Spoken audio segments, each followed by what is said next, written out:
Hello and welcome to the latest Greater Birmingham Chambers of Commerce Q&A session.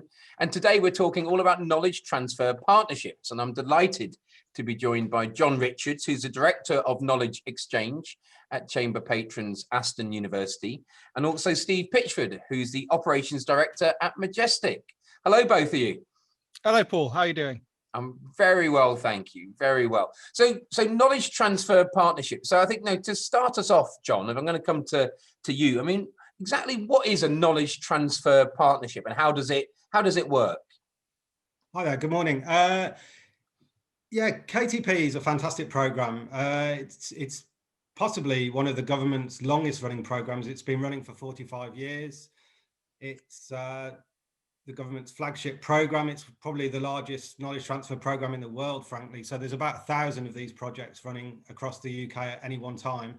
And it's all about supporting businesses with strategic projects where having some strong involvement from academics is crucial to taking the business forward. And so where does it start then, John? Is it sort of is it the business comes to you, or do you and your team sort of go out and recruit, as it were? So I think to have a successful KTP, you've got to achieve three things. So first of all, it has to be a strategic project to the business. It's got to take them to the forefront of their sector, or it has to open up perhaps a new sector. It has to have a very strong business case. So the government need to see that this is going to hit the bottom line of the business in terms of increased revenues or cost savings or a mixture of those two things. And it has to be academically challenging. So it's got to be something that you couldn't just procure commercially or do yourself. And projects can come about from a variety of sources. So we're very proactive in reaching out to companies, both in the West Midlands and across the UK. Companies come to us when they hear about our expertise. And then it's a case of shaping the project that fits their priorities and putting them in touch with the right academic staff. And what are the parameters that go around the project, the KTP project, in terms of sort of time and also sort of, I guess, the financial support, the funding that's available? Sure. So there is an application process, and of course the stage before that is crucial. So being able to understand fully the opportunities, the project, the priorities that the company has is crucial. So we work to the business's agenda rather than to the university agenda. So we try and configure ourselves to help them. That's an important point to make. Then once we've identified a project, put together the right academic team, we need to start writing the application forms and so on. And we're very fortunate, Aston, I'm very fortunate to manage a very capable team, a very motivated team who are there to hold the hands of the company and the academic staff in terms of pulling together the application. And as a result of that, our success rates are extremely high with KTP. I hesitate to say 100%, but very high. And that's because really with KTP, you're competing against a quality threshold. So you need to, if you can identify a strategic project, if you can identify a project with a sufficiently ambitious business case, and if you can identify a project that is technically extremely challenging, the chances of success are very, very high. So my team will help to make that happen. There are deadlines for KTP every 2 months, so you're never too far away from the next deadline. So it's a cyclical process then, yeah. Sure. And then so how long do the projects run for? And as I say, what's the sort of the financial support that's available, I guess, to ensure that that marriage can operate over that period? Yeah, so in line with the requirements for the program, projects are typically fairly long. So they're typically between 2 and 3 years. And that is commensurate with the fact they are transformative.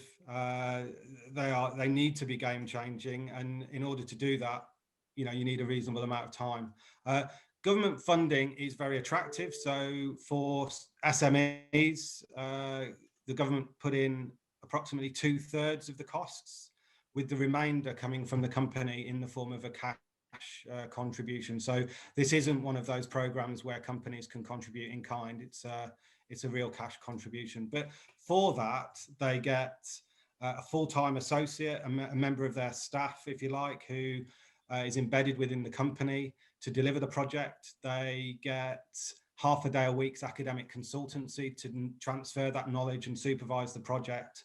And there's budgets for training, travel, consumables, a whole range of other things. So the cash contribution varies, but it's typically in the order of around £35,000 a year. And just, I mean, how many do you have KTPs do you have going on at any one time, typically? So we're growing fast, actually. So we're, I think, the 7th most successful UK university for KTP.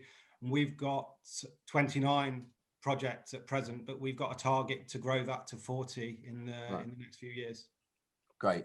And Steve, just going to sort of turn to you. I mean, tell us a little bit about Majestic. Great name. Obviously, some people will think of wine straight away. Maybe that's just me, but yeah, tell us about Majestic. What the company does, because it's pretty sort of fascinating. And then maybe we'll explore the KTP that you've got going on with Aston.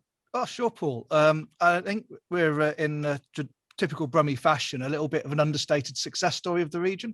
Yeah. We're a little bit of a niche technology firm. I like to describe us as internet cartographers, in that we map the World Wide Web.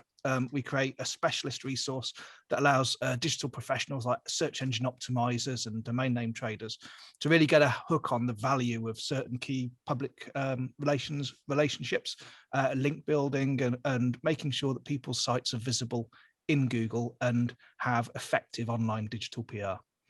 Yeah, so a lot of the stuff that people will take for granted as consumers now, you're doing the clever stuff which makes all that possible. Well, we produce maps. The clever people are the ones who run the digital marketing agencies that are able to take the data that we produce and go and help the small businesses and other companies get online and really push their product off to the people who want to buy it. And the internet's a very noisy place, and cutting through that sort of big noise with a clear signal that links the potential buyer with the vendor is really, I think, a key part of digital commerce that's often overlooked. And we're just one small part of that little game that helps everybody get together and get on. And obviously, you're based here in Birmingham, in the shadow of Aston University, I believe. I mean, just how old is the company? How many people you got working there, Steve? So we're on the smaller side of an SME, less than 50. It depends on exactly how you count it in terms of employees and people that are affiliated with the business, but that's a reasonable measure. Just in the shadow of Aston University. We started off as a one-man project from our founder, working back in 2004 in a back bedroom, trying to create a new technology to map the web. And a lot of the company is now based on the very clever inventions that our founder came up with. In 2008, after a 4-year research project, we finally went commercial. 2009, launching as Majestic SEO, and very, very quickly grew the company to trade in over 100 different countries. Our website's translated to 12 different languages. And going back to a point you made earlier, where we have had Americans coming to British digital marketing conferences, taking photos of a certain wine retailer saying, crikey, what Majestic going into these days. So diversification. Well, no relation whatsoever, No, but I suppose it depends really what niche you're in and where you're based, but we're very well known in our sector worldwide, perhaps less so in Birmingham. Yeah, and it's just part of what we're doing today, and obviously at the Chamber we're keen to highlight local success stories, in particular those who are operating all over the world, which is fantastic to hear. I mean, so tell us a bit around your relationship, your professional relationship with Aston University and KTPs. Yeah, sure. I'd love to. Really, the story starts with John, who you've got as a guest, way back in 2008, 2009. At that point, myself and the founder and our marketing director were just getting established in the science park, moving from back bedroom to boardroom, as it were. And we were going on, we recognized that we needed to grow our staff, and we thought that being quite a high tech firm, local universities would be a great hunting spot for graduate talent. So I wandered over to John after the meeting, and we started having a chat. And initially, our conversations were very much around graduate recruitment, later placement schemes, guest lectures. And what we've had since 2008, 2009 is the building of an incredibly rich relationship, an award-winning relationship. I was actually invited John down to St. James's Palace with the Princess Royal to receive a Princess Royal Training Award about 3 years ago. Fantastic. And it's really through that richness, trust and mutual understanding the conversation steered around to research opportunities and KTPs. And really we were able then to build on what was already a trusted connection between ourselves, John, and various other people within the university to take the relationship up a notch and to really focus on how Aston's body of world-class academics could actually benefit our research efforts. So John, so that was you and your team having this relationship and sort of, thinking, right, this could be a perfect opportunity here. So it was you guys being proactive, but looking for say people you already know who are going to, I guess, help you to maintain that almost 100% success rate in applications. Absolutely, and I think I'd take it broader than that. So, as you know, I mean, Aston's mission is all around working with industry. So it all starts with a conversation, and I think, as Steve just said, the initial conversations were all about connecting Steve with our employability colleagues around graduate recruitment and placements and so on. So we take a holistic approach. It's very much about supporting the company, and we try and develop those long-term relationships, and you do that by delivering and building trust. So the recruitment was the platform, but we stayed in touch, and then of course the conversation turned to how we could support their R&D efforts, and the two KTPs we've had since have both been very successful, and we've got a very rounded relationship now with Majestic, which is fantastic. So you've done two KTPs together. Like, what are they sort of consecutively, or how does that work? You do one at a time when they roll, or can they run concurrently? You can do two at a time. These two particular projects were in very different areas. So the first project was around marketing strategy, and then there was a number of years until the next opportunity arose, which was much more around big data and data analytics. And sorry, Paul. No, go on, Steve, after you. I was going to say that, yeah, it's I'm sure John deals with a huge variety. For us, having the two projects, the first one was very, very beneficial and instructional, but it also, I think, highlighted areas where businesses can take confidence in the relationship. Because what I would say is that it can be quite terrifying for some businesses to link in with the university, because it's quite a scary, different sort of culture, very, very clever people, and it can be somewhat intimidating. And I think really the strength that the Aston relationship is actually trying to build that bridge and that platform of trust onto which that relationship can go. And you can walk in there then with confidence, saying that actually, no, I do know business, I do know what's going to fit in our team, I do know where our commercial direction is. And it's my responsibility, our responsibility as a business, to really sort of enter into that dialogue with Aston to try to find the sort of synergy and the match that a successful KTP can build upon and deliver.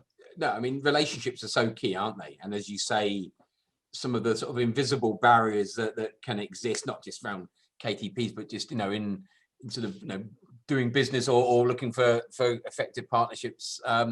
There's so many never happen because you don't get past, the initial perceptions maybe in your mind. Sometimes it's reality as well. And so did that work? Like, how difficult was that in reality, Steve? Did you have to, was the strength of the relationship before you entered into the formal KTP meant that it was relatively easy, or was there still right, we're now doing this, we've got the approval, right, we've got to have that session where we also establish who does what and how we're going to work together effectively? I think both myself and John's colleagues, obviously, have been involved in these projects, have always been able to maintain a degree of mutual respect, trust, and also have the foundations of a firm conversation. So I don't think either of us are particularly concerned with being reasonably frank around what is quite a significant endeavour for an SME. You're talking about a multi-year change programme, part of hopefully a wider investment of of portfolio change, investment, and business development. And it's never going to be easy, but the point that we've been able to do is to find out where the KTP lifts that load from our shoulders and transfers it. There's little things like if you're trying to do something that's truly cutting edge, then you're going to be very hard pressed as an SME, especially in the West Midlands, to find the world-class talent that you need to take your business forwards. No, it's a resource question. It's always going to be difficult. The brain drain's been well documented. Yes. So by linking with Aston, what we've been able to do, the associate John mentioned earlier, we've been able to find associates with Aston that we'd never been able to find by ourselves. So to have a sort of knowledgeable scientific project champion that has the benefit of Aston's recruiting power is a tremendous asset to a small business. And in terms of your sort of, your business planning then, so this is, investment that you're committed to anyway, or you want to make, and then you leverage the KTP to accelerate that, or was it more like you're kind of thinking of it and the conversations with John helped to sort of crystallize it, and then you build in the cost? I suppose it's a little bit chicken and egg. A little bit chicken and egg, yeah. But I think really what you've kind of done is describe the answer for me. In that, you're looking at your strategic direction. Yeah. You've got a whole plethora of options. This isn't about eggs and baskets. This is about let's A, route B, route C, route D, route E, and you're having your conversations. And as things start to firm up and become a little bit clearer, you get a sense in your business of what you can deliver internally and what's going to be a real struggle to deliver internally. And by having the KOTP on board, we've been able to accelerate an area of the business beyond which we would have had the capacity to do internally. And that's allowed us to actually switch resources onto those other sorts of projects that you've been talking about. Yeah. So it's not just about the sort of savings you're going to get on the project that's funded. You've removed a distraction from the business by placing it in a structured environment. Yeah, and added that talent to help make it, more achieve more and have a better chance of success. Yeah, and through the KTP this time, we've had an acceleration in our understanding of pretty cool stuff. If you're a little bit of a geek like me, like deep learning, machine learning, and artificial intelligence, and some of that's been able to find its way across into other aspects of the business and other parts of project development. So it's not just about a silver bullet. It's really about embracing a potential to have a richer development offering and a greater strength going forwards. And do you think then you'd have still progressed in that direction anyway, Steve, or has this just sort of sped up the process and made the business sort of stronger as a result? I think it's would we have treaded in the sorts of directions? I think yes, we would have done, but could we have actually had the resources to do it? And I think really you're looking at success, failure, how long you go before you write things off as a sunk cost. It's just a part of doing business, really, and fundamentally, it's just if you're an innovation-centered business, it's all part of the cost mix. And John, I mean, you sort of said that this is a sort of a program government's been running 45 years.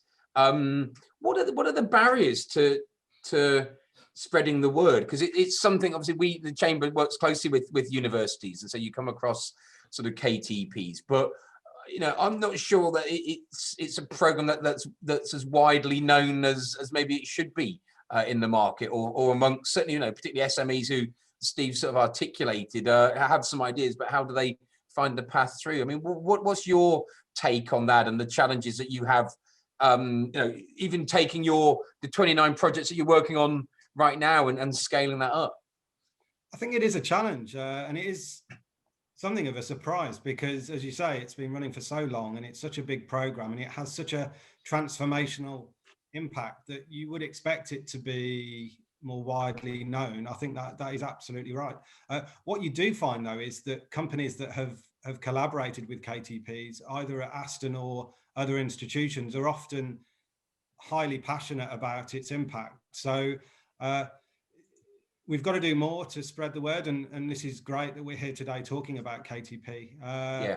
but we know it works. We've just got to get out there and have the discussions with companies and explore the opportunities. I think that the other really big benefit of KTP is its flexibility. So as long as you meet the core criteria of KTP, you can have a project. So we've got programs in operations management, in data analytics, design engineering, materials. You know, there is no limit to the range of projects you can have, so long as you can find those ambitious projects. And so is that the key? It's got to be transformational. It's got to really sort of be able to demonstrate in the planning that, right, you know, this is what we're doing right now, and in 3 years' time, we're going to be up here. Absolutely. So incremental improvements are not the order of the day for a KTP. Of course, through the duration of a project, there's lots of practical activities, of course there are, but the strategic objectives of the project have to take the participating business to the forefront of their sector, or even further at the forefront of the sector. So they have to have very high levels of ambition. And on the back of that, the financial benefits of KTP are very clear. You know, it's well audited, the benefits that companies receive. You know, multiple six-figure increases in revenues are not uncommon at all. And so John, if you know, people are watching and they're sort of going, well, that sounds pretty good. How do I find out more? What would be the sort of the key steps that people could do? Obviously, reach out to yourself and your team, and we'll include links. But yeah, you know, what would be the first step someone should take? I think the key thing is reaching out to Aston or to your local university and starting a conversation. As I said at the beginning of the conversation, I'm very lucky. We're very lucky at Aston to have dedicated academic staff who really want to engage with businesses. We've got a knowledge exchange team that wants to understand the challenges and how we can help. So I think the first step has to be about picking up the phone or you know, emailing to set off that process. Of course, having some view in terms of the challenges and issues that you're facing as a business are useful, but often as soon as you start the conversation and bring an academic or two into the discussion, all sorts of ideas and possibilities start to emerge that nobody ever really had in mind at the start of the call. So yeah, just pick up the phone. And John, would you say, you know, has the pandemic, has that created more sort of challenges in terms of securing projects, or is it the opposite? And actually, it's never been a better time, as it were, to be trying to explore and to make sure that you know, your business, you're riding through this and can be prepared for, you know, for the recovery period that's going to lie ahead. Clearly, it's a challenging time for businesses, and it's a challenging time for universities and other organisations. But counterintuitively, we are probably as busy as we have ever been. So we're certainly finding companies who are looking, you know, post-COVID, they're looking to the long term, looking to develop new products and improve processes and explore new business models. And yeah, we're submitting multiple projects to each deadline and yeah, growing that portfolio. So yeah, exciting times. And finally, sort of Steve, I mean, any words of advice from someone who's been through, you know, a couple of these projects, to someone who's there maybe sort of wondering, that sounds interesting. I mean, what would be your sort of top tips for someone contemplating a KTP? Sure, Paul. I think really, without wanting to undermine my relationship with John, I think contacting a couple of, you know, of your local universities, there's, you know, different companies are going to have different sort of matches potentially with different academic institutions. So find an academic institution, somebody that you feel you can do business with. For us, John and Aston and the team they have there, I think built on Aston's years of reaching out and working with small businesses, and that was fantastic. I think the second step would be to gently explore around the area ways of working closer, getting a good feel for capabilities, as you would do with any research partner. And lastly, making sure that you're confident in what you wish to achieve and the contribution you can make, not just in terms of money. It's not so much a transaction, but in terms of your experience, commitment, and how you can shape your organization to deliver the benefit the project delivers. At the end of the day, a golden egg is only a golden egg if you can commercialize it. That's a great way to look at it, and it's probably a great way to wrap things up. I must also just compliment you, Steve, on some great drawings on the whiteboard behind us. Some artistic skills there clearly on display. A little bit of a fuzzy line, I think, between the home work-life boundary here. So I think it flies to both ways occasionally. That's good to see. No, great. Well, look, as I say, we'll make sure that those watching, there's plenty of links through around KTPs, and obviously to John and his team at Aston University. But John, Steve, thank you so much for joining us today. Thank you, Paul. Thank you, John. Thank you, Paul.